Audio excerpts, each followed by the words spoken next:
जब इसने अपनी जिंदगी का खात्मा कर लिया, पुलिस को इतला दी जाती है, पुलिस जब वहां पर पहुंचती है तो अपनी इन्वेस्टिगेशन शुरू करती है और इस लड़की का तमाम सामान जो कि वहां यूनिवर्सिटी में मौजूद होता है, जिसमें इसका बैग होता है, बुक्स होती है, डायरीज वगैरह होती है, पुलिस अपनी तहवील में लेती है।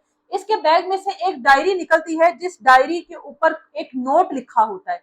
अब वो जो नोट है उसने पुलिस की तमाम तर जो तफ्तीश है उसको बहुत आसान कर दिया। यानी जो केस जो है बहुत उलझ जाना था कि एक लड़की ने छत से छलांग लगाकर क्यों अपनी जिंदगी का खात्मा किया, उस नोट ने ये जो केस है ये काफी हद तक सॉल्व कर दिया। उस नोट पर लिखा हुआ था कि या अल्लाह काश तू मुझे लड़का बना देता, काश के मैं लड़का होती, ये उसका नोट था। और उसके साथ ही नीचे लिखा हुआ था मैं तुमसे बहुत सच्ची मोहब्बत करती हूँ, अगर तुम मुझे ना मिली तो मैं मर जाऊंगी। ये वो नोट था जो इसने अपनी सबसे गहरी दोस्त के नाम लिखा हुआ था। यहाँ पर उनके जो नाम है वो हम लोग नहीं लेंगे। अब इसने अपने उस दोस्त के लिए तकरीबन 3-4 दिन पहले वो नोट लिखा था। अब आखिर उस दोस्त के साथ इसका क्या मामला था और उस दोस्त के साथ नाम के साथ ही इसने मैसेज इसको दिया हुआ था कि आज मैं जिस मुकाम पर हूँ, जिस मुकाम पर पहुंच गई हूँ, सब तुम्हारी वजह से है, अगर तुम मुझे ना मिली तो मैं अपनी जिंदगी का खात्मा कर लूंगी। और इस नोट के बाद पुलिस भी एक दफा परेशान होगी कि ये किस तरह की थी, ये किस तरह का केस था।